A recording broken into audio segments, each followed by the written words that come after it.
গত 2 দিন আগে দক্ষিণ কোরিয়া একটা বিমান যে ল্যান্ড করলো এয়ারপোর্টে, থাইল্যান্ড থেকে চলে গেল দক্ষিণ কোরিয়ার দিকে। আমি ভিডিওটা আজকেও দেখলাম, ওই বিমানের ভিতরে মোবাইল নিয়ে ভিডিও করে আল্লাহ ইলাহা ইল্লাল্লাহ বারবার জপতে লাগলো, লা ইলাহা ইল্লা আনতা সুবহানাকা ইন্নী কুনতু মিনাজ জালিমিন। আল্লাহকে জানায় দিল, আল্লাহ একটু পরে মনে হয় আমার বিমান বিধ্বস্ত হয়ে আমি মারা যেতে পারি, তুমি ছাড়া আমার হেল্পার কেউ নাই, তুমি ছাড়া আমার সাহায্যকারী কেউ নাই। এই যে যুবকগুলো, বৃদ্ধগুলো, মা বোনেরা ওই প্লেনের ভিতরে এই যে চিল্লা চিল্লি করলো, ও তো বাঁচতে পারবে না, এই চিন্তা নিয়েই চোখের পানি ফেলায়া যদি আমার আল্লাহ আল্লাহ বলে চিল্লাইলো। এরা যদি অহংকার করে, এতটুকু তো জানে না বিমান চলার পথে বিধ্বস্ত হয়ে মারা যাবে। বিমান তো সবসময় উড়ল, ওই এয়ারপোর্ট থেকে আরেক এয়ারপোর্টের মধ্যে বিমান গেল।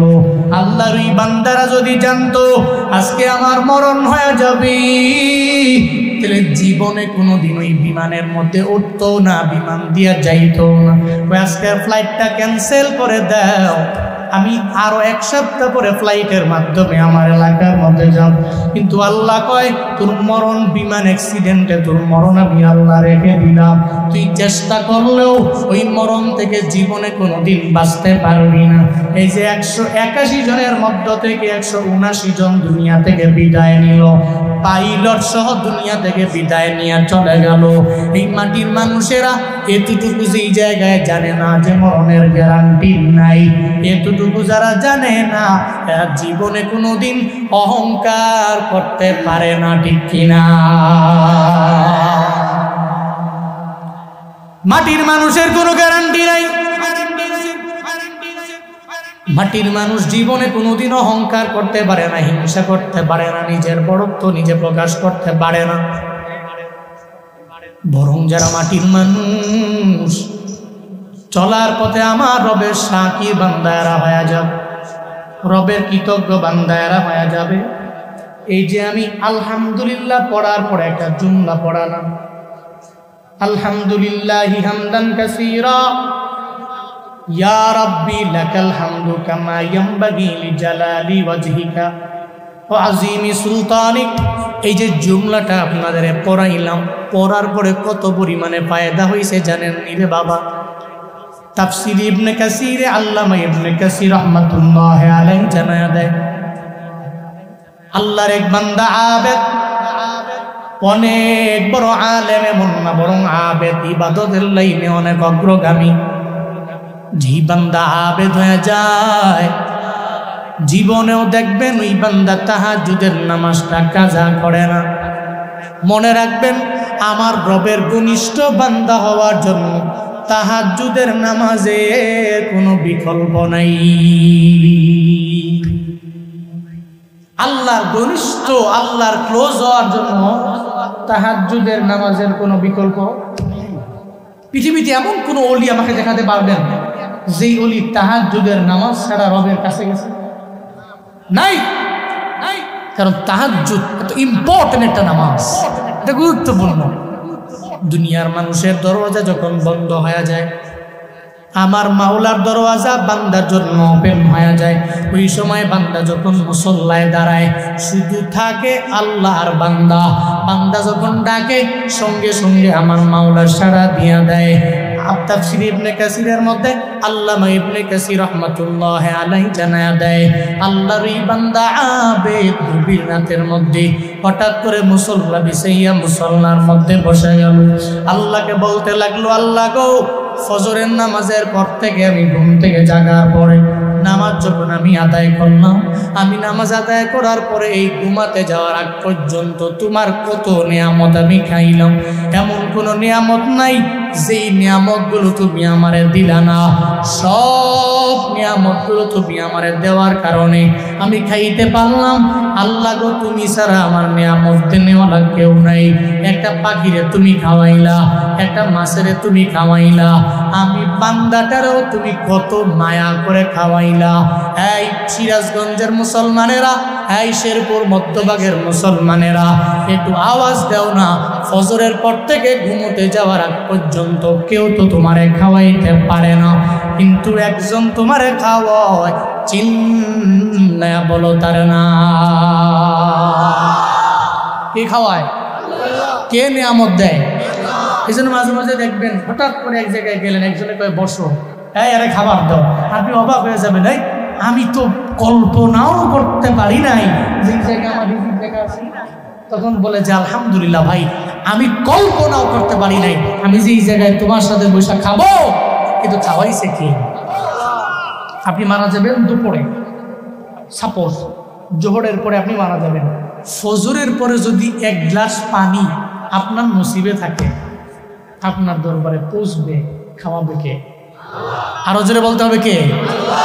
কারণ এই রিজিকের দায়িত্ব ভারটা আল্লাহ পৃথিবীর কোন নেতার হাতে দেয় নাই, রিজিকের দায়িত্ববার আল্লাহ নিজেই রেখে দিয়েছেন। বলেন না সুবহানাল্লাহ। মায়ান নবী সাহাবায়ে কেরাম নিয়ে যখন নবী বয়ান করে, এই সাহাবায়ে কেরাম তোমরা রিজিক নিয়ে চিন্তা করো না, টেনশন করো না, একটা পাখির দিকে তাকাও, দেখো না একটা পাখি সকাল বেলা যখন ঘর থেকে বের হয়ে গেল, পাখির ছানাগুলোকে ওই জায়গার মধ্যে রেখে পাখি দৌড়ায়া যায়। মধ্যভাগের মুসলমানেরা কয়েকদিন দুপুর বেলা পাখিরে ডাইকাম দাওয়াত দিয়া খাওয়াইছেন, কয়েকদিন একদিনও খাওয়াইলেন না, পাখিরে তেলে কে খাওয়ায়? সকালবেলা বের হয়ে গেল, রাতের বেলা নিজের পেটও ভর্তি কইরা আবার সন্তানগুলোর জন্য খাবার নিয়ে, বাচ্চাগুলোর জন্য খাবার নিয়ে যায়, আবার যখন নিজের ছানাগুলোর জন্য নিয়ে যায়, আমার মায়ার নবী জানায়া দেয়, এই সাহাবায়ে কেরামেরা চিন্তা করিও না, যে আল্লাহ পাখির খাবারের ব্যবস্থা আমার যে মাওলা করতে পারে, তোমার মতো বান্দার রিজিকের ব্যবস্থা কি আমার আল্লাহ করতে পারে না?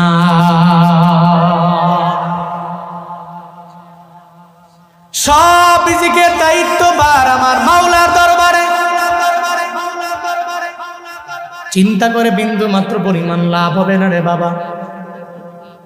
যখন যেই টাইমে তোমার প্রয়োজন আমার মাওলা তোমাকে দিয়া দিবে, চিন্তা করিও না, টেনশন করিও না। এই গরিবেরা, গরিব হওয়ার পরেও না শুকরিয়া করিও না, কৃতজ্ঞ হয়ে যেও না। আল্লাহকে জানায়া দাও, হে মালিক দুনিয়াতে আমার টাকা দাও নাই, বাড়ির মালিক বানাও নাই, গাড়ির মালিক বানাও নাই, তবে তোমার দরবারে হাসরের ময়দানে তুমি আমার জান্নাতটা দিয়ে দিও রে আমার আল্লাহ। মনে রাখবারে গরিবেরা, হাসরের ময়দানে দুনিয়ার গরিবদের মাঝে দুইটা দল হয়ে যাবে। যেই ধনী নামাজ পড়লো, গরিব নামাজ পড়লো, দুইটা দল হবে। এই দুইটা দলেরই আল্লাহ মায়া কইরা জান্নাতের মধ্যে ঢুকায়া দিবে। একদল ধনী আল্লাহওয়ালা আর এক দল হবে গরিব আল্লাহওয়ালা। হাসরের ময়দানে যখন এই দুইটা দল দাঁড়ায়া যাবে, আল্লাহ পাক ডেকে বলবে, এই রিকশাওয়ালা, দুনিয়াতে রিকশা চালায়া খাইলা, আমি আল্লাহ তোরে ধন দৌলত দেই নাই। ও গরিব রে, কিন্তু দুনিয়ার মধ্যে তুই নামাজ বাদ দেও নাই, তুই ফজরেও গেলা, তুই জোহরেও গেলা, তুই আসরেও গেলা, তুই মাগরিবেও গেলা, এশায় গেলা, আমি আল্লাহরে ভুলো নাই। আজকে হাসরের ময়দানে তুই চলে আসলা ওই দুনিয়া আল্লাহওয়ালার আগে, টানা 500 বছর আগে জান্নাতে ঢুকে যা। কয়শো বছর? 500 বছর আগে রবের জান্নাতে ঢুকে যাও। ও মধ্যভাগের গরিব, চিন্তা নাই, আল্লাহ গরিব বানাইছে হাসরের ময়দানে। ধনীর 500 বছর আগে রবের জান্নাতের মধ্যে যাওয়া যাবে রে বাপ। চিন্তা করিও না, টেনশন করার প্রয়োজন নেই। বলতেছিলাম ইবনে কাসির বলে, না বেটা মুসল্লায় দাঁড়ায় গেল, আল্লাহকে বলতে লাগলো, আল্লাহ গো, ফজরের নামাজের পর থেকে আমার ঘুমোতে যাওয়ার আগ পর্যন্ত কতগুলো নিয়ামত তুমি আমারে দিলা, এই নিয়ামতগুলার শুকর আমি কোন বাক্য দিয়ে আদায় করব আমার জানা নাই, কোন জুমলা পড়লে পরিপূর্ণ আদায় হবে বিন্দু মাত্র পরিমাণ আমার জানা নাই। যখন এই ব্যাপারে আল্লাহকে বারবার বলতে লাগলো, আল্লাহর পছন্দ হয়ে যায়। আল্লাহ সঙ্গে সঙ্গে ওই আবেদের অন্তরের মধ্যে ইলহাম জারি করার মাধ্যমে একটা জুমলা বান্দাটারে শিখায়া দেয়।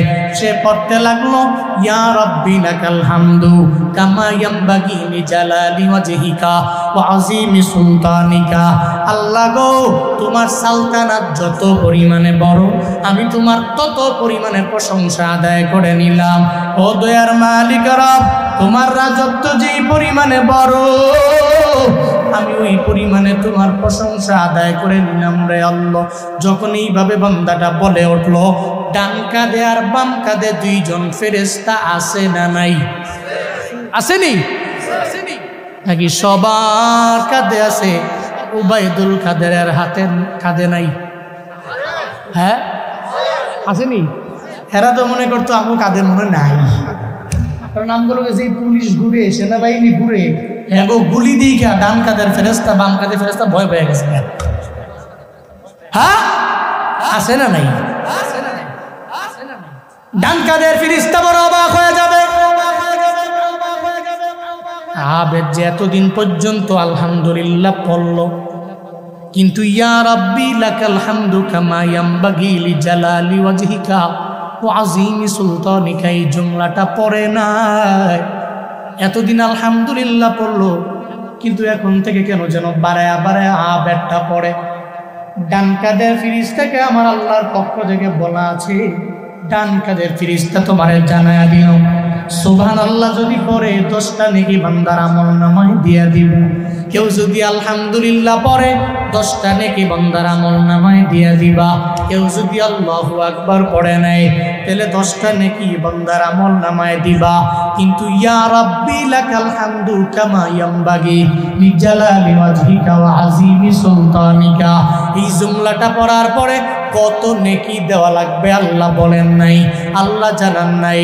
ডান কাঁধের ফেরেশতা জানায়া দেয়, ও দয়ার মালিক, আপনার বান্দা যেই জুমলাটা পড়ল কয়টা নেকি বান্দার আমল নামায় দেওয়া লাগবে? আল্লাহ কয়, ও ফেরেশতা, আমার বান্দার আমল নামায় 10টা 20টা নেকি দেওয়ার প্রয়োজন নাই। আমার বান্দার আমল নামায় লক্ষ নেকি দেওয়ার প্রয়োজন নাই। আমার বান্দার আমল নামায় কোটি নেকি দেওয়ার প্রয়োজন নাই। আমার বান্দার আমল নামায় বিলিয়ন নেকি দেওয়ার প্রয়োজন নাই। আমার বান্দার আমল নামায় ট্রিলিয়ন নেকির প্রয়োজন নাই, অক্টিলিয়ন নেকিরও প্রয়োজন নাই। এক কথায় এই বান্দার আমল নামার মধ্যে কোনো নেকি দেওয়া লাগবে না। যেই জুমলাটা বান্দা তার জবান দিয়ে বের করে দিল রে, ওই জুমলাটা আমার বান্দার আমল নামায় উঠায়া দাও। কি কয়? এই পুরো জুমলাটাই বান্দার আমল নামে উঠায়া দাও। ডান কাঁধের ফেরেশতা তো অবাক, আর আল্লাহ পাক এই পুরো জুমলাটাই কেন উঠায় দিতে পারলো? কেন কোনো নেকি দেওয়া লাগবে না? আল্লাহকে বলে, আল্লাহ কেন বলেন তো, আমি নেকি কেন দিব না, জুমলা কেন দিব, কেন এটা লেখা লাগবে? আল্লাহ পাক বলেন, এই ডান কাঁধের ফেরেশতা, হাসরের ময়দানে আমার বান্দার মিজানের দাঁড়ি পাল্লায় আমি আমল নামা দিয়া দিব। কোন বান্দার আমল নামা ডান হাতে পাবে, কপালটা কইলা গেল রবের জান্নাতে চলে যাক। কেউ আমল নামা বাম হাতে পাবে, জান্নাতে যেতে পারবে না। এটা বান্দারে যদি আমি মাফ কইরা জান্নাতের মধ্যে ঢুকাইয়া দেই, তাহলে আমি মাওলার বিন্দু মাত্র পরিমাণ কোনো লস নাই।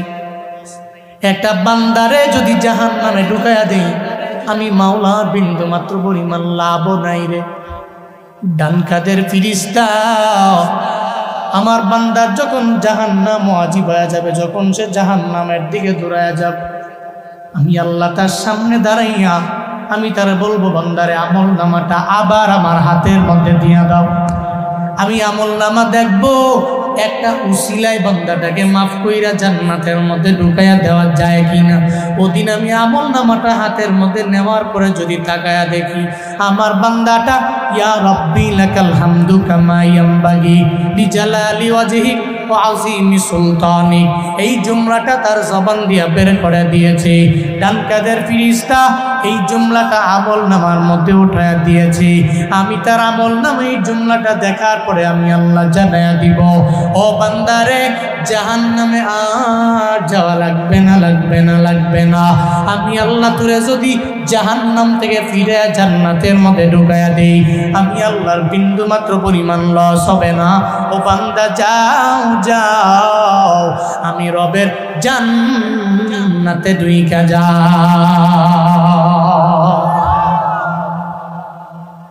আল্লাহ পাক বলেন ডান কাদের ফেরেশতা,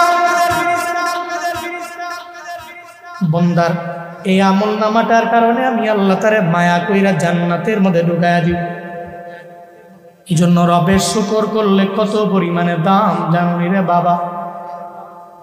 আল্লাহ পাক যেই বান্দা শাকির হয়ে যান, আল্লাহ বলে এই বান্দাকে আমি মায়া কইরা হাসরের ময়দানে শুকরের বাক্যের কারণে জান্নাতে ঢুকায়া দিব। বলেন সুবহানাল্লাহ। একটা জুমলা সে বলল, এই জুমলাটার কারণে আমি তার মায়া কইরা জাহান্নাম থেকে ফিরা জান্নাতের মধ্যে ঢুকায়া দিব। এজন্য শুকর কি গরিব হালাতে হবে নাকি ধনী হয়ে গেলেও চলবে? কথা বলো না কেন? আমরা তো গরিব হলে করি, ধনী হলে করি না। যখন একটু কাশ বেড়ে যায়, ঠান্ডা বেড়ে যায়, জ্বর আসে, যখন বড় কোনো রোগে আক্রান্ত হই, তখন আমরা আল্লাহকে স্মরণ করি বেশি। ভালো হয়ে গেলে আল্লাহকে ভুলে যাই, ঠিক কিনা? অথচ আল্লাহ পাক বলছেন আনিশকুরুলি ওয়া লিওয়ালিদাইক ইলাইয়ার মাসীর।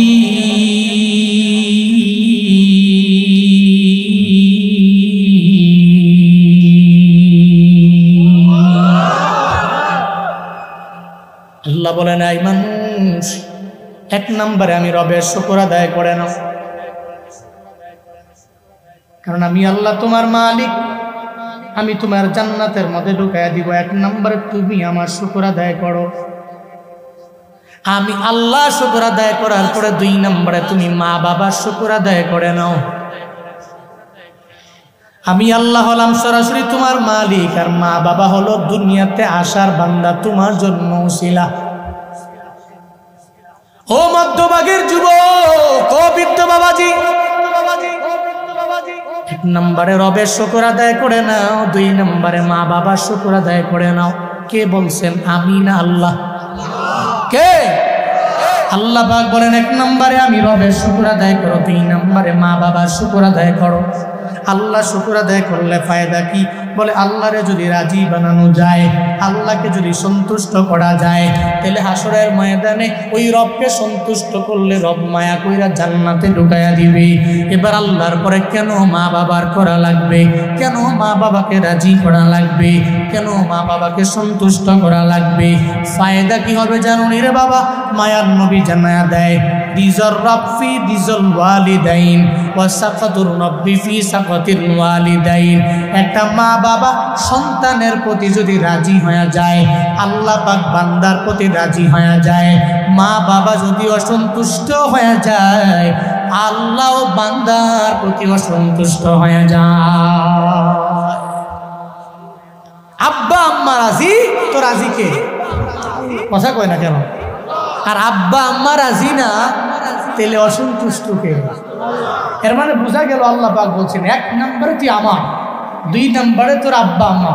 শুকর করবি এক নম্বরে আমার, কারণ আমার শুকর আদায় করলে তো তোর দুনিয়াতেও লাভ, আবার আখিরাতেও লাভ। তবে মনে রাখবি, আমারে শুকর করতে যাইয়া তুই যদি তোর আব্বা আম্মার সাথে বেয়াদবি করো, বেয়াদবি করে যদি পৃথিবীর সর্বশ্রেষ্ঠ ইমাম হও, পৃথিবীর সর্বশ্রেষ্ঠ ওলিও যদি হও, মা বাবার অসন্তুষ্টির মধ্যেই আমি রবের অসন্তুষ্টি নিহিত আছে বলেই আল্লাহ পাক যেই জায়গায় আনলেন নিজের শুকরের কথা, নিজের ইবাদতের কথা, আল্লাহর পরেই আনলেন আব্বা আম্মার কথা। আল্লাহ বলেন তুই তোর আব্বা আম্মার থেকে দোয়া নিয়ে চললেও তো তোর ফায়দা আছে। আব্বা আম্মারে যদি রাজি বানিয়ে চলতে পারো বান্দা, তোর ফায়দা আছে। ও মধ্যভাগের যুবক, মাঝে মাঝে অনেকে বলে জুনায়েদ আল হাবিব শুধু মা বাবার ওয়াজ কেন করে? আমি আব্বা আব্বার ওয়াজ কেন করি জানো? কারণ আমি এদের দোয়া নিয়ে পুরা বাংলাদেশে দৌড়াই রে বাবা। ইলমের ভারে দৌড়াই না, আমলের ভারে দৌড়াই না, হিলমের ভারে দৌড়াই না। এই যে গত মাসের আগের মাসে চাপাইয়ে প্রোগ্রামে গেলাম, এরপরের দিন আমার প্রোগ্রাম মুন্সিগঞ্জ জেলায়।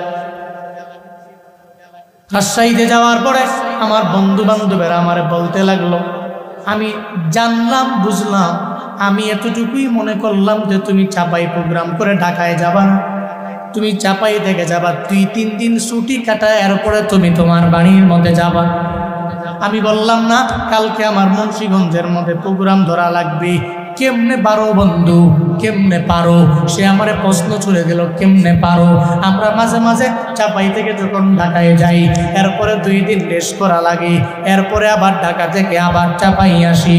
এর মানে বোঝা গেল বড় বড় সফরগুলো আমরা করতে পারি না। তোমরা কেমনে পারো? আমি তার স্পষ্ট জবাব দিয়া দিলাম, আমার কোনো কামালিয়াত নাই, এটা আমার অর্জন না। এটা 1 নাম্বার আমার আল্লাহর দয়া, 2 নাম্বার আমার আব্বা আম্মার দোয়া। ওই মা বাবার দোয়া নিয়ে চলিও, ওই মা বাবার দোয়া নিয়ে আগাইও রে যুবক। তুমি যদি তোমার আব্বা আম্মার দোয়া নিয়ে আগায় যাও, আমার মাওলা তোমারে বড্ড দামি বানায় দিবে, তোমার সম্মান বেড়ে যাবে, তোমার মর্যাদা বেড়ে যাবে। কিন্তু বুঝো না, যতই বয়ান করি বুঝো না। তুমি কেন যেন একটা ফোনের জন্য যায় মায়ের ধমক দাও। তোমার বাবার কাছে তুমি যাও, একটা বাইক কেনার জন্য বাবারে জোরে একটা ধমক দিয়া দাও। বাবা একটা জায়গায় 2টা কথা যদি বাড়ায়া বলে, তুমি বাবারে 2 দিন হয়ে যায় বাবা বলে ডাকো না। কেন যেন তোমার মায় তোমার একটা ধমক দিলে তুমি মায়ের আর মা বলে ডাক দাও না। টানা 3 দিন হয়ে গেছে, 4 দিন হয়ে গেছে, সপ্তাহখানেক হয়ে গেছে, তুমি মারে মা বলে ডাক দাও না। অথচ বুঝো না, ওই মায়ের দোয়া নিয়েই তো তোমার আগায়া যাওয়া লাগে।